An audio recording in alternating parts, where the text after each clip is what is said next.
significa que se es débil o que por el contrario, es decir, en la opuesta situación, no se es adecuadamente apta para la vida si no se tiene un par masculino, claro. Esto implica que una parte está sobrevalorando a la otra, a costa de su propia desvalorización.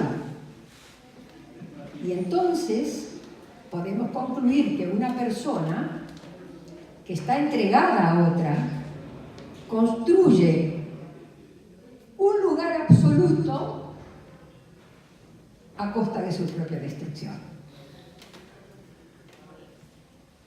Estas son situaciones de cautiverio muy invisibles que tal vez nosotros las hemos visto en nuestros vínculos familiares, sobre todo la gente grande. En mi caso, yo con mis 75 años, yo me acuerdo patente que mi abuela, inmigrante italiana, decía: hija, a callar, al mundo se viene para sufrir y hay que soportar, lo que dice el hombre es ley. Bueno, nos hemos formado dentro de esa cultura las mujeres grandes. Hoy en día la gente joven se resiste a todo eso, inclusive se resiste a seguir apegado a los vínculos familiares, hacen su propia vida, a veces con cierto desmadre, pero bueno, la hacen. En estas situaciones de cautiverio a las cuales yo me estaba refiriendo, el hombre dice, porque está dado por la práctica y el uso, ¿no?, de la convivencia: te quiero para mí solo, dice él. Y ella, totalmente persuadida y engañada, dice: es así porque me ama de este modo, porque se cree que ese es un modo de amar. Estas son uniones fatídicas de las cuales la psicología clínica se alimenta, porque son verdaderas cuplas patológicas. Eso de que somos el uno para el otro, en realidad debe leerse: no somos el uno sin el otro, ¿no? Aquí estamos frente a un síndrome de identificación con quien agrede, ¿no?, automáticamente. Si me permiten, les voy a explicar alguna cosita con relación a esto. Yo he encontrado, no solo yo, gente más importante que yo, que se dedica a lo mismo que yo me dedico también, ha encontrado, y yo me apoyo en eso, que estas cuplas son relaciones neuróticas psicopáticas. Neurótico-psicopático. Les voy a explicar brevemente qué es ser neurótico. Ya Freud ha hablado de esto. Bueno, toda su historia está basada en la neurosis, ¿no?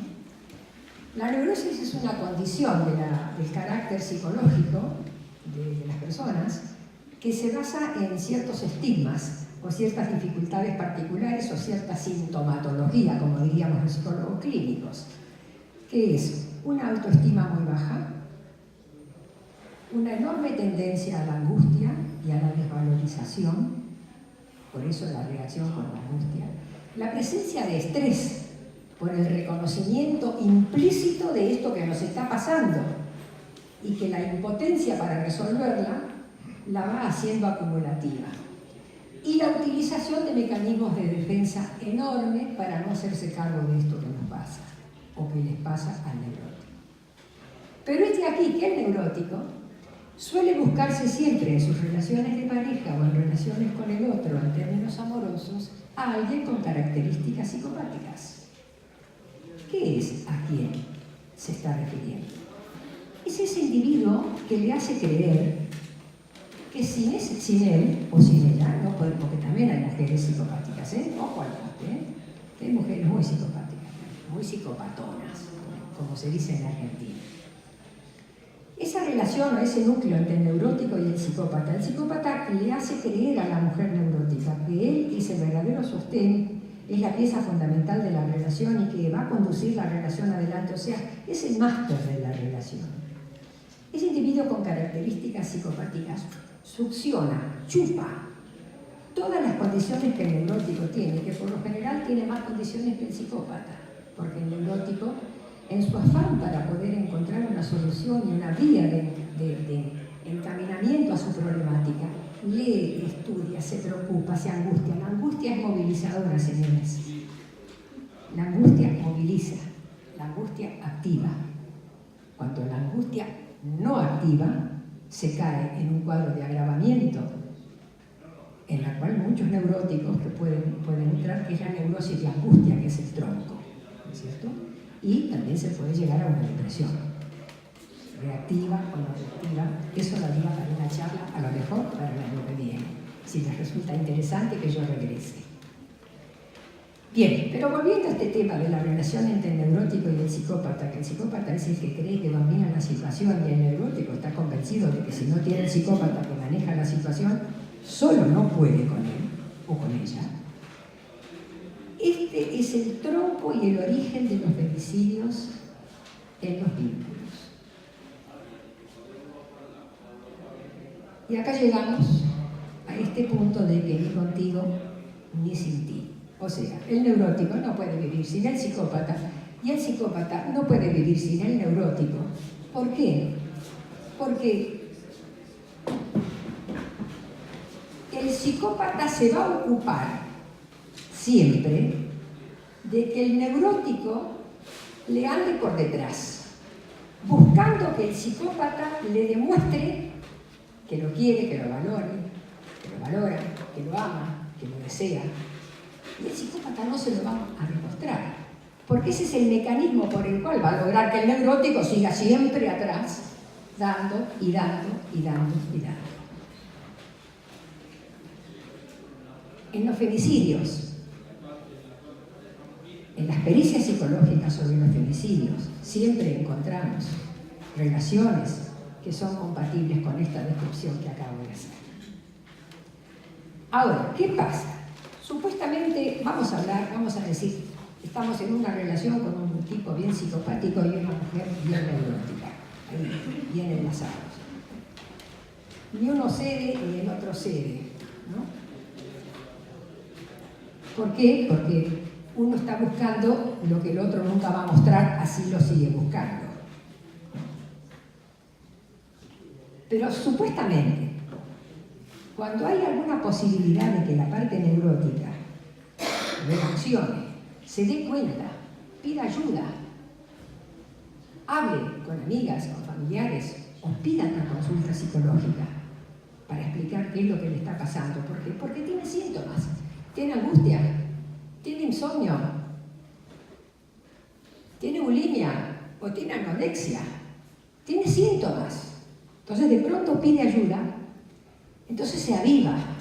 Ah, acá está el asunto. Lo aprendió a hablar con la psicóloga o el psicólogo. Se da cuenta. Entonces, cuando la otra parte se da cuenta de que esta persona se ha dado cuenta de lo que está pasando, surge el odio.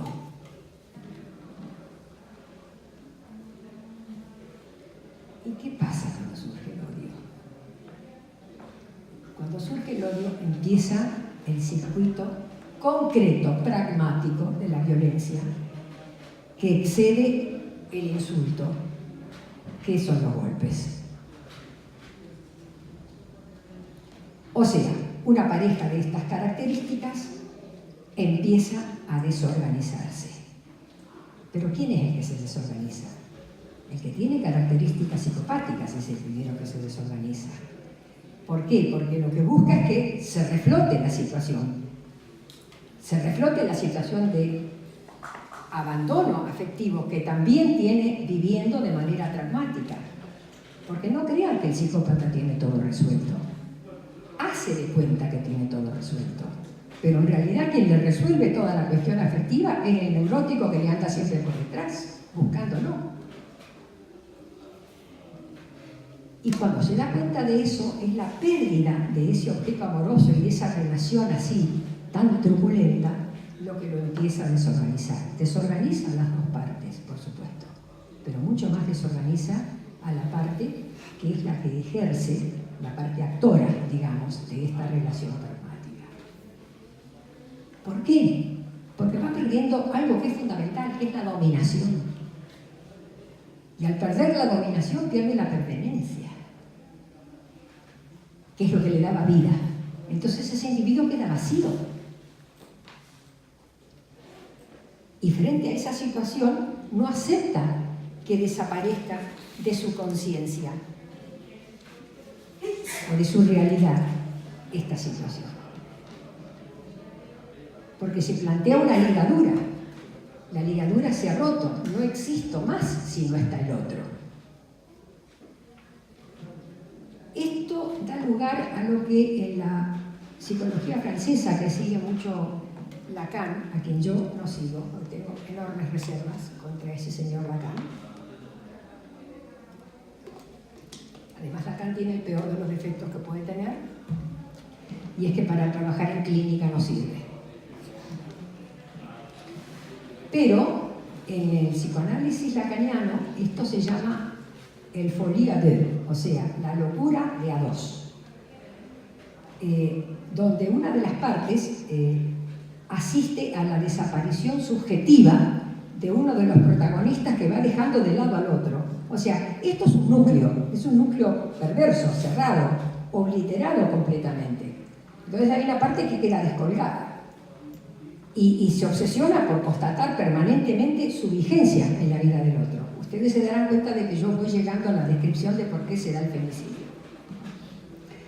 De esta manera queda naturalizado, se naturaliza el maltrato. Lo que antes la mujer sentía como que bueno, que no tenía su espacio, o el hombre también puede ser viceversa. No estamos hablando solamente de que esto es patrimonio de lo que pasa y le sufre a la mujer. Hay hombres que también están vinculados con mujeres psicopáticas. Hay mujeres psicopáticas que son muy fálicas, y son muy jodidas como mujeres fálicas, que le hacen también la vida imposible al hombre. Por supuesto que sí, porque es la estructura psicológica la que está actuando por debajo de todo esto.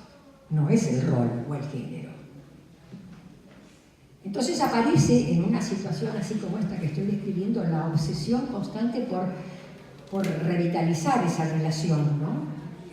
Porque hay una tendencia a la negación. Esto no se puede romper. Esto no se puede romper de ninguna manera.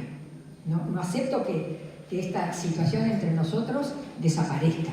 ¿Por qué? Porque era una estructura que funcionaba de a dos. Donde una parte se retira, hay una movilización de la circulación afectiva que queda invalidada. No sé si hablo muy en difícil. Cualquier cosa luego lo podemos aclarar en todo caso. Pero ¿qué pasa, por ejemplo, si esto no ocurre? O sea, si la víctima no se aviva, no se espabila en realidad. Y la situación sigue igual. Entonces uno dice, pero qué raro esta pareja. Se llevan pésimo, pero siguen juntos. ¿Qué es lo que los ata? Y hay un aspecto a destacar que se llama la resiliencia. Hay parejas que son muy resilientes dentro de su estar mal o malestar. Ustedes saben lo que es la resiliencia.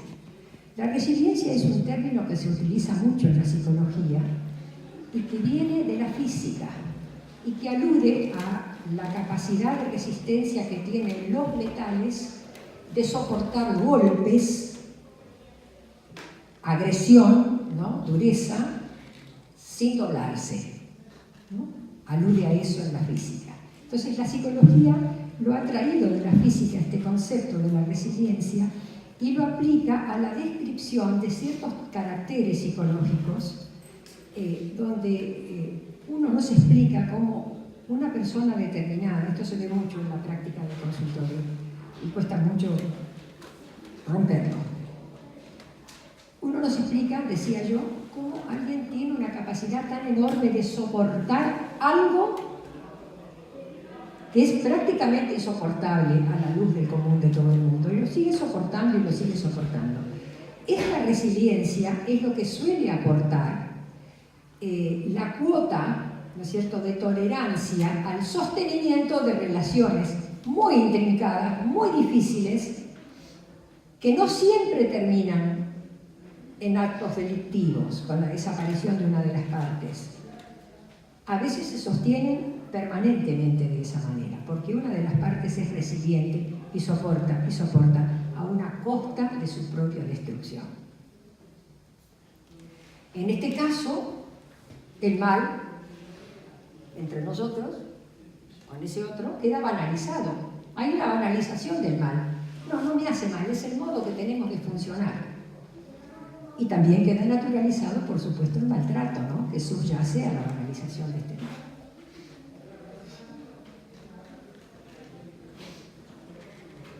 En este caso, yo me estoy refiriendo a personas que son capaces de entrar en relaciones absolutamente perturbadas y perturbables y perturbantes, donde una de las partes se ofrece para que el otro le destroce la vida, aún a sabiendas.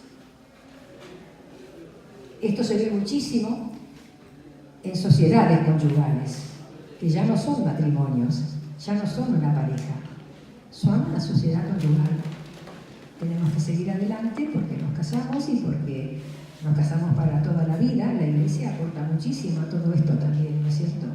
Donde uno, en virtud de esos mandatos, bueno, soporta y soporta y soporta. Y son sujetos que quedan capturados en la parafernalia esta del conflicto. Ya el divorcio es legal. Bueno, también en España. Claro, también lo es en Argentina, claro que sí. Pero no todo el mundo está dispuesto a caer en eso, ¿eh? No creas. Bien, pretendo describirles cómo es el circuito de la violencia desde el punto de vista de la psicología jurídica. Empieza por una pelea, luego hay un arrepentimiento, luego hay una promesa de que esto no va a volver a ocurrir y volvemos otra vez a la pelea. Los pasos suelen ser bronca, insulto, ignorancia del otro, empujón, estallido. Todo esto se da en el seno más íntimo de las relaciones. Esto, si bien no se concreta en un acto delictivo, criminológico concretamente, pero sí es un acto de femicidio o de homicidio íntimo, ¿no es cierto?, dentro de una misma relación. Me queda un pequeño espacio de tiempo que quiero explicarles. Sí, ya voy a redondar con esto. Yo he trabajado durante 30 años como psicólogo forense en las cárceles, como aquí la señora que me ha presentado lo ha dicho. Y quiero explicarles algo que no siempre se tiene en cuenta ni se está suficientemente entrenado a la hora de hacer pericias psicológicas, que es lo que se trata la psicopatía de borde. La psicopatía de borde es un trastorno caracterológico que suele llevar a acciones violentas como el femicidio, por ejemplo, pero que en tanto y en cuanto la estructura de base es una estructura psicopática y el psicópata tiene una gran capacidad para desvirtuar la naturaleza de los hechos, muchos psicólogos periciantes no alcanzan a capturar o a captar justamente esos aspectos, primero porque no muchos psicólogos periciantes tienen suficiente formación en la psicología clínica, y doy fe porque doy cátedra sobre esto y me toca constatarlo.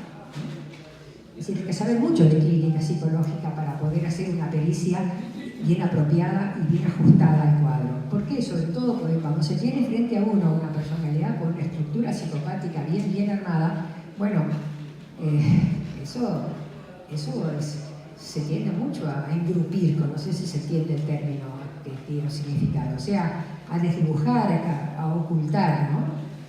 Y bueno, el otro puede quedar persuadido frente a eso, ¿no? Pero bueno, en algunos casos de psicopatía de borde, el borde se precipita. ¿Cuál es el borde? El borde es la parte psicótica, ¿no? A veces el borde se precipita porque hay un cuadro tóxico, se puede tratar de una persona que consume psicofármacos o que consume alcohol o que consume drogas, y en ese caso tiene una operatividad dentro del borde psicótico porque hay un comportamiento de tipo orgánico que precipita, agiganta enormemente la violencia, ¿no? Entonces, en esos casos a mí me ha tocado advertir de que cuando lleva ya un tiempo que están dentro de la cárcel, que estamos en periodo de examinación, bueno, el psicópata tiende a dar vuelta a toda la situación, está desimpregnado, porque es una de las primeras cosas que hacemos, ¿no es cierto? Desimpregnarlo, y entonces vuelve a su estado natural, y entonces recupera esa capacidad de persuasión muy típica que el psicópata tiene, ¿no es cierto? Y entonces habla de celotipia. ¿Ustedes se acuerdan del caso Monzón? Monzón, que fue un campeón mundial de boxeo. Bueno, esa pericia me tocó. Cuando Monzón mató a la mujer, también Monzón era un tipo que padecía de la celotipia. Monzón, me acuerdo patente, una de las primeras cosas que dijo cuando se le preguntó por qué la mató a Alicia Muñiz, él dijo concretamente: la maté porque la amaba, porque es la única mujer en la vida que yo logré amar. Tuve muchas mujeres, pero de la única que me enamoré es de esta. Entonces, él sintió que ella por alguna razón quería salirse de esa relación, porque Monzón era un muchacho bueno, pero en su fondo era un chico muy torpe y además era un consumista muy importante, y cuando consumía tenía periodos así muy violentos, golpeaba a las mujeres, ¿no? Y entonces la mujer quería salirse de esa situación, y al no poderse salir de esa situación, y él vio que ella se quería ir de su vida, bueno, él decidió hacerla desaparecer, ¿no? Es uno de los femicidios más importantes, ¿no? que tenemos en la Argentina, en los cuales siempre, digamos, lo tomamos un poco como ejemplo, ¿no? Bien, para redondear, ¿por qué hay femicidios? Porque se padece del fantasma de la humillación sorpresivamente. Y porque atrás de todo individuo femicida o toda mujer que es una homicida, existe una relación de objeto. ¿Qué es una relación de objeto? A ver, no quiero complicarlos. En la psicología, la relación de objeto alude a la relación materna o paterna. Hay una persistencia de cuestiones objetales o de objeto o de relaciones que han sido difíciles, controvertidas, ya sea con la figura del padre o la figura de la madre, que se retienen en el inconsciente del sujeto, y cuando el sujeto o cuando el individuo entra en su relación amorosa, tiende a derimirlas o a buscar identificarlas para resolverlas en ese momento. Esto es muy típico de los varones que han tenido una madre muy sobreafectada, digamos, una madre sobreprotectora, ¿no? Está muy visto esto de que en general el hombre que ha tenido una madre muy hegemónica, muy metida en su vida, muy persistente, que no cortó con su hijo en debida forma, ese hombre siempre va a buscar en la mujer que tiene ahora reproducir ese molde de sobreprotección que le tocó vivir con su mamá en su momento, mucho más se ha perdido a su madre, ¿no? Y también el sentido inverso, ¿no? Del lado de la mujer también, eso se da en un sentido de los roles masculinos. Bien, estamos ya cerrando.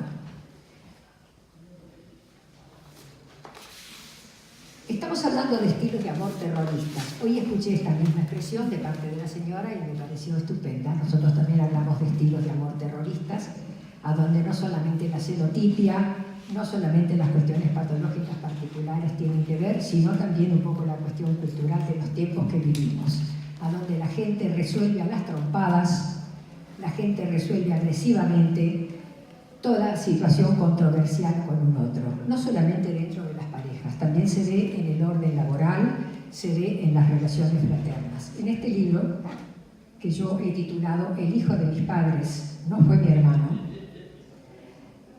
hago una descripción de ciertas relaciones fraternas entre sí, entre los hermanos entre sí, a donde la violencia es el prototipo, donde siempre alguien ha tocado ser el chivo emisario sobre el cual se depositan absolutamente todas las cosas malas que pasan en la familia, ¿no? Todo pasa por la culpa de ese hermano, ¿no?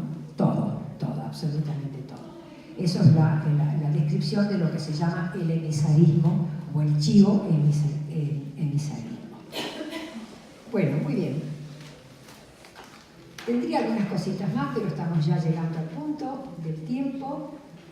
Y quisiera referirme brevemente al caso de muchas mujeres, sobre todo las mujeres grandes, que llevábamos muchísimos años al lado del otro, en las cuales la convivencia, sobre todo en el terreno de la sexualidad, se hace como algo imposible o difícil de sostener.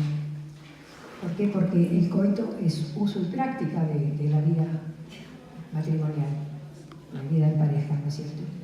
Entonces, cuando el deseo empieza a decrecer y cuando hay cuestiones de desinterés por el acercamiento corporal con el otro, y el hombre insiste sexualmente, porque sigue siendo sexualmente activo y sigue demandando, la mujer se ve obligada muchas veces a conceder y eso genera enormidad de trastornos que en la clínica encontramos, sobre todo en mujeres grandes. Yo no encuentro mucho eso en mi práctica. Yo trabajo además con enfermos de pánico. Y es la frigidez, es el vaginismo y la dispareunia. La dispareunia se llama así al dolor en el coito, ¿no? Y también la anorgasmia. Son trastornos que se está viendo mucho en las señoras grandes, en los matrimonios que llevan ya muchísimos años, y es porque la persistencia de la intencionalidad del hombre en la búsqueda de la relación sexual, la lleva a la mujer a que en ese caso tenga que acceder.